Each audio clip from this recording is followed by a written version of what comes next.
ప్రజలు ఎంతో ఇబ్బందులు పడి ఒక రాక్షస పాలన నుండి విముక్తి పొంది ఎన్డీఏ కూటమి ద్వారా ఒక మంచి ప్రభుత్వం ఏర్పాటు చేసుకొని ఎంతో సీనియర్ అనుభవజ్ఞులైనటువంటి 40 ఏళ్ల సుదీర్ఘ రాజకీయ అనుభవం ఉన్నటువంటి మన ముఖ్యమంత్రి వర్యులు 4వసారి ముఖ్యమంత్రిగా బాధ్యతలు చేపట్టి ఈ రాష్ట్రాన్ని ముందుకు నడుపుకెళ్లే దిశలో అభివృద్ధి పదంలో సంక్షేమ పదంలో తీసుకెళ్లే సందర్భంలో ఈ రోజుకి 100 రోజులు అవుతున్న సందర్భంగా రాష్ట్ర ముఖ్యమంత్రి వర్యులు శ్రీ నారా చంద్రబాబు నాయుడు గారికి అలాగే ఉప ముఖ్యమంత్రి వర్యులు పవన్ కళ్యాణ్ గారికి అలాగే మన ప్రధానమంత్రి నరేంద్ర మోడీ గారికి హృదయపూర్వక ధన్యవాదాలు, శుభాకాంక్షలు, నమస్కారాలు తెలియజేసుకుంటూ ఈ 100 రోజులు పరిపాలనని ప్రజల వద్దకు తీసుకువెళ్ళాలనే ఉద్దేశంతో ఇది మంచి ప్రభుత్వం అనే ఉద్దేశం అనే ఒక నామకరణం చేసి ప్రజా వేదికల ద్వారా ప్రజలందరికి కూడా మనం వివరించి అలాగే ప్రతి ఇంటికి వెళ్ళి ఈ స్టిక్కర్లు అంటించి ప్రతి ఇంటికి కూడా ఈ పాంప్లెట్ ఇవ్వమని ముఖ్యమంత్రి వర్యులు స్పష్టంగా ఆదేశాలు ఇవ్వడం జరిగింది. ఈ సందర్భంగా ఈ కార్యక్రమానికి ఇచ్చేసినటువంటి కమిషనర్ రాజం గారు, ఈ డివిజన్ ఇన్ఛార్జ్ మదన్న గారు, అలాగే ఈ మండలం తహసీల్దార్ గారు, అలాగే జిల్లా తెలుగుదేశం పార్టీ ఉపాధ్యక్షులు తెలుగుదేశం పార్టీ మాజీ కార్యదర్శి పివి రమణ గారు, అలాగే ఇంకో డివిజన్ ఇన్ఛార్జ్ పార్వతి చేసుకున్న సందర్భంగా నా యొక్క శుభాకాంక్షలు తెలియజేసుకుంటూ అందువల్ల ఈరోజు కార్యక్రమం మనకు నియోజకవర్గంలో ఈ జిల్లా పరిషత్ ఆపోజిట్లో ఉన్నటువంటి హౌసింగ్ బోర్డు కాలనీలో మొట్టమొదటిసారిగా పెట్టి ఇక్కడ ఇనాగ్రేషన్ చేయడం జరుగుతుంది.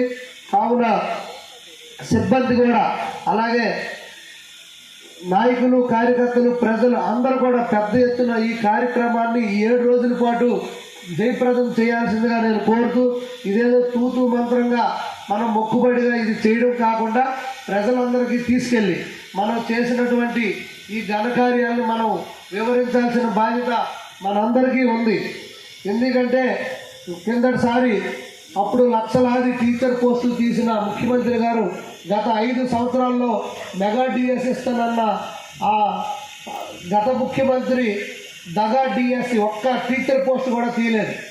మనం వచ్చిన వెంటనే మొదట 5 సంతకాల్లో ఒక సంతకం అయినటువంటి మెగా డిఎస్ 16,437 పోస్టుల్ని మనం తీయడం జరిగింది. అలాగే 5 రూపాయలతోనే ఆకలి తీర్చే అన్నా క్యాంటీన్ని గత ప్రభుత్వం పూర్తిగా తీసి పేదవాడి పొట్టను కొట్టింది. అప్పుడు వెంటనే చంద్రబాబు నాయుడు గారు మా కూటమి వచ్చిన వెంటనే మళ్ళీ పునఃప్రారంభిస్తామని చెప్పడం జరిగింది. ఆ మాట కట్టుబడి మొదట 5 సంతకాల్లో 2వ సంతకం అయినటువంటి అన్నా క్యాంటీన్ వెంటనే సంతకం పెట్టి ఈరోజు 175 సెంటర్లు, మొన్న 100 సెంటర్లలో ఓపెన్ చేయడం జరిగింది. 100 సెంటర్లో మన శ్రీకాకుళం పాత బస్టాండ్, శివన్ రోడ్ జంక్షన్ కూడా ఓపెన్ చేసుకున్నాం. ఇప్పుడే కమిషనర్ గారు చెప్పారు దినదినం దానికి చాలా డిమాండ్ పెరుగుతుందని. అంటే ఎంత అన్నా క్యాంటీన్కి ఆదరణ ఉందో మీరే గమనించవలసిందిగా కోరుతూ, నిన్న కూడా ఇంకో 75 అన్నా క్యాంటీన్ని ప్రారంభించడం జరిగింది రాష్ట్ర వ్యాప్తంగా. మొత్తం 175 అన్నా క్యాంటీన్లు స్టార్ట్ అయ్యాయి. ఇంకా దగ్గర ఇంకో 112 ఉన్నాయి. అవి కూడా అతి త్వరలో ప్రారంభిస్తారు 1 మంత్లో. అలాగే ఒకే రోజు పెన్షన్ 3,000 అని చెప్పి మోసం చేసి 5 సంవత్సరాలు 250 చెప్పున 5 సంవత్సరాలకు 1,000 రూపాయలు పెంచి 3,000 చేయడానికి అష్ట కష్టాలు పడ్డ గత ముఖ్యమంత్రి 1,00,000 సార్లు ప్రజలకు చెప్పాడు నేను 3,000 ఇస్తున్నానని. ఏదైతే బాబు గారు చంద్రబాబు నాయుడు గారు మాట ఇచ్చారో మేము గెలిచిన వెంటనే 3,000ది 4,000 ఒకేసారి చేస్తాం, అది ఏప్రిల్ నుండే చేస్తాం. ఏప్రిల్, మే, జూన్ ఈ 3 నెలలు కూడా మీకు జూలైలో కల్పిస్తామని మాట ఇవ్వడం జరిగింది.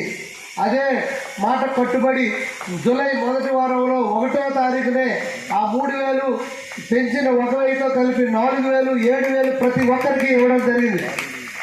4,000 మొదటిసారి 7,000 కోట్లు అయితే తర్వాత 4,500 కోట్ల పైసలకు ప్రతి నెల 1వ తారీఖున 65,18,000 మందికి 65,18,000 మందికి రాష్ట్ర వ్యాప్తంగా 1వ తారీఖునే అందరికీ పెన్షన్ ఇవ్వడం జరుగుతుంది.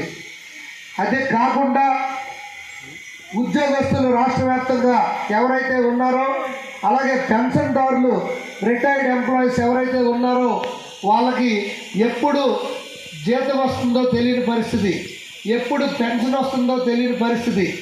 ఒక్కోసారి 3, 4, 5, 10, 12 తారీఖులు 2-3 నెలలు కూడా పెన్షన్దారులకి పెన్షన్ ఇవ్వని పరిస్థితి రిటైర్డ్ ఎంప్లాయీస్కి. అలాంటి సందర్భంలో ప్రతి ఒక్కరికి ఏదైతే సామాజిక పెన్షన్లు ఉన్నాయో వాటితో పాటుగా ఈ పెన్షన్స్ కానీ జాబ్ ఉద్యోగస్తులకు కానీ ప్రతి నెల 1వ తారీఖు అందరికీ జీతాలు వేసి ఈరోజు ప్రభుత్వం ఇచ్చిన మాటని నిలబెట్టుకుందని కూడా నేను ఈ సందర్భంగా తెలియజేస్తున్నాను. ల్యాండ్ టైటిల్ యాక్ట్ ఏదైతే తెచ్చారో అది మన భూమికి మనకు హక్కు లేకుండా చేసే ఏదైతే ల్యాండ్ యాక్ట్ ఉందో ప్రతి ఒక్కరూ భయభ్రాంతులకు గురి చేశారో ఆ ప్రజలందరూ కూడా రక్షణ చేస్తూ ఆ ల్యాండ్ యాక్ట్ని రద్దు చేయడం జరిగింది. 1వ తారీఖు ఉద్యోగాలతో కాకుండా విజయవాడ నగరంలో వరదలు వచ్చినప్పుడు 10 రోజుల పాటు రాత్రింబావులు శ్రమించి ఇప్పుడు నేను విజయవాడ వచ్చాను. అసలు వరద వచ్చి ముంపు ప్రాంతంలాగా లేదు, మొత్తం క్లియర్ అయిపోయింది. మన మున్సిపాలిటీ నుండి కూడా దాదాపు 150 మంది వర్కర్స్ వెళ్ళి ప్రతి ఒక్కరికి ప్యాకేజ్ ఇచ్చి వాళ్ళకి వాళ్ళ తాలూకా సామాన్లు కొనుక్కోవడానికి డబ్బులు ఇచ్చి వాళ్ళకి ఉల్లిపాయలు అలాగే రైసు బంగాళదుంపలు ఇవన్నీ కూడా ఒక నెల రోజులు సరిపడే సరుకులు ఇచ్చి ప్రభుత్వం ఆదుకోవడం జరిగింది. రైతులకి ధాన్యం కొనుగోలు చేసి డబ్బులు ఇవ్వని పరిస్థితి. ఆ అమౌంట్ కూడా దాదాపు 1,600 కోట్లు ఆ బకాయి కూడా ఇవ్వడం జరిగింది. 14 పంచాయతీల్లో పూర్తిగా నిర్వీర్యం చేసి ఎవరికి కూడా సర్పంచులు తెలియకుండా డబ్బులు మళ్లిస్తే దానికి 1,452 కోట్లు గౌరవ ఉప ముఖ్యమంత్రి వర్యులు పవన్ కళ్యాణ్ గారి ఆధ్వర్యంలో, చంద్రబాబు నాయుడు గారి ముఖ్యమంత్రి గారి ఆధ్వర్యంలో నిధులు విడుదల చేయడం జరిగింది. అదే కాకుండా రాష్ట్ర వ్యాప్తంగా 13,000 పైసలకు గ్రామ పంచాయతీలు ఉంటే ఒకే రోజు మొత్తం గ్రామంలో అన్ని గ్రామాల్లో ఒకే టైంలో గ్రామ సభలు పెట్టి 4,000 కోట్ల పైసలకు వర్కుల్ని ఆమోదం పొందించి వరల్డ్ రికార్డు సాధించిన ఘనత ఈ 100 రోజుల్లో మనకే దక్కింది. డ్వాక్రా మహిళలకు వడ్డీ లేని రుణాలను 5 లక్షల నుండి 10 లక్షలకి పెంచడం జరిగింది. ప్రధాని నరేంద్ర మోడీ ప్రభుత్వం అమరావతికి రాజధాని డెవలప్మెంట్ కోసం 15,000 కోట్లు మనం విడుదల చేసి సాధించుకోగలిగాం ఈ 100 రోజుల లోపలే. అదే కాకుండా పోలవరం నిర్మాణానికి 12,500 కోట్లు కేంద్ర ప్రభుత్వం నుండి అనుమతి పొందడం జరిగింది. అలాగే డయాఫ్రమ్ వాల్ మళ్ళీ రీకన్స్ట్రక్షన్ చేసుకోవడానికి పోలవరంలో పాడైపోయిన డయాఫ్రమ్ వాల్ని మళ్ళీ రీకన్స్ట్రక్షన్ చేసుకోవడానికి మనం అనుమతులు సాధించి దాన్ని కూడా మనం ముందుకు తీసుకెళ్లే దిశగా చేయడం జరుగుతుంది. అలాగే కర్నూలు జిల్లా ఓర్వకల్లో, కడప జిల్లా కొప్పర్తి పారిశ్రామిక పార్కుల్ని 25,000 కోట్ల పెట్టుబడితో 75,000 మంది యువతకు ఉపాధి కల్పించే విధంగా కేంద్రం ఆమోదం పొందింది. అలాగే ఒక వాట్సాప్ సందేశానికి స్పందించి నారా లోకేష్ గారు 25 మంది దివ్యాంగులకి విద్యార్థుల మార్కుల్లో వాళ్ళకి ఇవ్వాల్సిన కోటా కల్పిస్తూ ప్రతిష్టాత్మకమైన ఐఐటి, ఎన్ఐటి, ట్రిపుల్ ఐటీల్లో ప్రవేశం చేయడం జరిగింది. ఇప్పుడు అదే కాకుండా ప్రజావేదిక, ప్రజా దర్బార్ ద్వారా ముఖ్యమంత్రి చంద్రబాబు గారు, లోకేష్ బాబు గారు 50,000కు పైగా అర్జీలు స్వీకరించి ప్రతి వారం కూర్చొని వాటికి ఆ అర్జీల్ని సాల్వ్ చేసే దిశగా ముందుకెళ్ళడం జరుగుతుంది. జిల్లాలుగా ప్రకటించారు. అందులో మన జిల్లాలు కూడా ఉండడమే కాకుండా ప్రకాశ రైల్వే జోన్కు గతంలో 5 సంవత్సరాల పాటు సెంటు భూమి కూడా ఇచ్చుకోలేని పరిస్థితి. అలాంటిది ఇప్పుడు భూమి మనం ఇచ్చాం. అలాగే పూర్తిగా రైల్వేకి హ్యాండ్ ఓవర్ కూడా చేయడం జరిగింది. అతి త్వరలో మనకి రైల్వే జోన్ కూడా ప్రారంభం అవుతుంది. అలాగే టీడీపీ ప్రభుత్వం 74 కోట్లు ఆ బకాయిలు గత ప్రభుత్వం రైతులకి ధాన్యం కొనుగోలు చేసి డబ్బులు ఇవ్వకపోతే దానికి కూడా మనం ఇవ్వడం జరిగింది. ఆరోగ్యశ్రీ 1600 కోట్లు, అది కూడా మొన్నే నిధులు విడుదల చేశాం. రాష్ట్రం అతి క్లిష్ట పరిస్థితుల్లో ఉంది. మొన్నే గత అసెంబ్లీ సమావేశాల్లో శ్వేతపత్రం విడుదల చేయడం జరిగింది చంద్రబాబు నాయుడు గారు. రాష్ట్ర ఆర్థిక పరిస్థితి చాలా దయనీయమైన పరిస్థితిలో ఉంది. ఇంత ఉన్నప్పటికీ ఆయన అనుభవాన్ని జోడించి ప్రతి ఒక్కరికి పెన్షన్లు, అలాగే ఉద్యోగస్తులందరికీ జీతాలు కానీ, అలాగే ఇప్పుడు ఈ చెప్పిన ఇన్ని కోట్ల బకాయిలను ఇవ్వడం కానీ చేయడం జరిగింది. అలాగే అదే కాకుండా నీరు చెట్టు బకాయిలు 256 కోట్లు ఇచ్చాం. ఇది 1924లో 2014-19లో చేసిన దానికి ఇంతవరకు డబ్బులు ఇవ్వలేదు. అది కూడా ఇవ్వడం జరిగింది. రాజధానికి కౌలు రైతుల బకాయిలు 2 రోజుల కిందటే 400 కోట్లు చెల్లించడం జరిగింది. వరదల్లో పంట నష్టం జరిగిన వారికి 2,000 నుండి 10,000కు పెంచాం. గతంలో పంట నష్టం 2,000 ఇచ్చేవాళ్ళు ఎకరాకి, ఇప్పుడు అది 10,000 కూడా చేయడం జరిగింది. అలాగే రేషన్ బియ్యం ఎన్డీఏ ప్రభుత్వం బియ్యంతో పాటు ఇచ్చేవాళ్ళు కాదు. ఎన్డీఏ బియ్యాన్ని వీళ్ళు బియ్యంగా చూపించడం జరిగింది. ఇప్పుడు ఆ బియ్యంతో పాటు మనం పంచదార, గోధుమ పిండి కూడా ఇవ్వడం జరుగుతుంది. మార్కెట్లో కందిపప్పు 180 రూపాయలు ఉంటే మనం ప్రత్యేకమైన కౌంటర్లు పెట్టి 150 రూపాయలకే ఈ మధ్యకాలంలో మనం ఇవ్వడం జరిగిందని ఈ సందర్భంగా తెలియజేసుకుంటూ, ఇంకో 4,000 రేషన్ షాపులను కూడా త్వరలో ప్రారంభించబోతున్నారు. దానికి ఆమోద ముద్ర కూడా వచ్చింది. ఎందుకంటే రేషన్లు తీసుకోవడానికి ప్రజలకు ఇంకా సౌలభ్యం చేయడానికి కోసం. అలాగే ఒక అక్రమ కేసులో ఈ మధ్యనే ఒక మహిళల్ని వేధిస్తే 3 ఐపీఎస్ఎల్ని ఒకేసారి ఈ రాష్ట్ర చరిత్రలో ఎవరు చేయని విధంగా సస్పెండ్ చేయడం జరిగింది. అంటే ఎంత పారదర్శకంగా ఉందో ఇది రాష్ట్రంలోనే రికార్డు సృష్టించడం జరిగింది. ఈ సందర్భంగా గమనించాలని తెలియజేసుకుంటూ, ఉచిత ఇసుక విధానం పాలసీ కూడా వచ్చింది. ఆన్లైన్ బుకింగ్ 19వ తారీఖు నుండి మొదలుపెట్టారు. ఇంకొక వారం 10 రోజుల్లో ఇంకా మరింత సులభతరం అయ్యి ఇసుక కూడా వస్తుంది. తద్వారా భవన నిర్మాణ రంగం ఇంకా ఊపందుకోనుందని కూడా ఈ సందర్భంగా మీకు తెలియజేస్తూ, చేనేత వృత్తిదారులకి జీఎస్టీ ఎత్తివేస్తున్నాం. గృహ నిర్మాణానికి అదనంగా 50,000 మంజూరు చేయడం అయింది. విషపూరిత మద్య స్థానంలో నాణ్యమైన బ్రాండ్లు అందుబాటులోకి ఉంచడమైంది.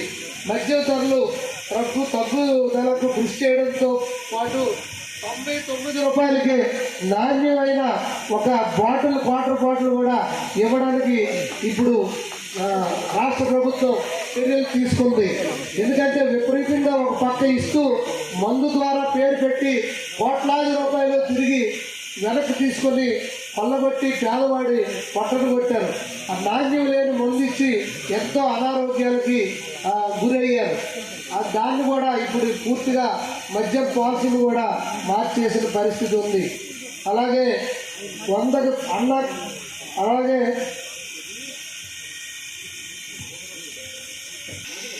మత్స్యకారులు కోరగా 217వ జీవోను కూడా తక్షణమే రద్దు చేయడం జరిగింది. నాయి బ్రాహ్మణుల వేతనాలు 15,000 నుండి 25,000కు పెంచడం జరిగింది. 90 మంది ఎస్టీ యువతను కొత్తగా ఉపాధ్యాయులుగా నియమించడం అయింది. కోడిపారకు టీచర్ పోస్టులు 700 భర్తీ చేశాం. ఈ 100 రోజుల్లో చేసినదే ఇవన్నీ. అలాగే ఉపాధి పథకం ద్వారా 6.5 కోట్ల పని దినాలు పెంచాం. 54 లక్షల మందికి అదనంగా దీనివల్ల లబ్ధి చేకూరుతుంది. యుద్ధ అచ్యుతాపురం ఫార్మా ప్రమాద మృతులు 17 మందికి ఒక్కొక్కరికి కోటి చొప్పున 17 కోట్లు, తీవ్రంగా గాయపడ్డ 36 మందికి ఒక్కొక్కరికి 50 లక్షలు, అలాగే గాయపడ్డ 10 మందికి ఒక్కొక్కరికి 25 లక్షలు ఆర్థిక సాయం అందించడం జరిగింది.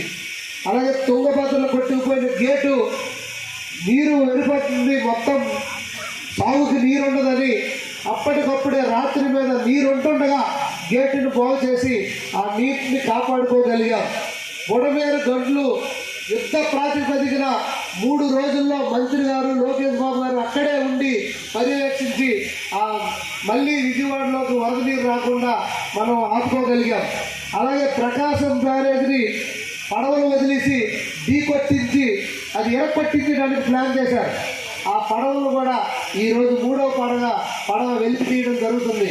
ఎన్ని బాధలు పెట్టినప్పుడు కూడా ఇటు ప్రజా సంక్షేమంలో కానీ అభివృద్ధిలో కానీ ఎటువంటి మనం వెనక్కి తిరగలేదని కూడా నేను తెలియజేసుకుంటూ ఉన్నాయో అన్నీ జగనన్న పేరు పెడితే మనం అబ్దుల్ కలాం గారని, అలాగే జ్యోతిరావు పూలే గారని, అలాగే మన గోరుముద్దుకి ఆవిడ డొక్కా పేరు పెట్టాం. అలాగే ఎన్నో పేర్లు కూడా మార్చి మళ్ళీ చేశాం. BPCL కంపెనీ ఏపీలో 70,000 కోట్ల పెట్టుబడి పెట్టనుంది. ఇంటర్ విద్యార్థులకు ఇంతకుముందు ఉచిత పాఠ్య పుస్తకాలు ఉండేవి కాదు, మళ్ళీ ఉచిత పాఠ్య పుస్తకాలు, మళ్ళీ ఇంటర్ విద్యార్థులకు నోట్బుక్స్ పెట్టడం కూడా జరిగింది. అలాగే అర్చకులకు వేతనాలు 10,000 నుండి 15,000కు పెంచాం.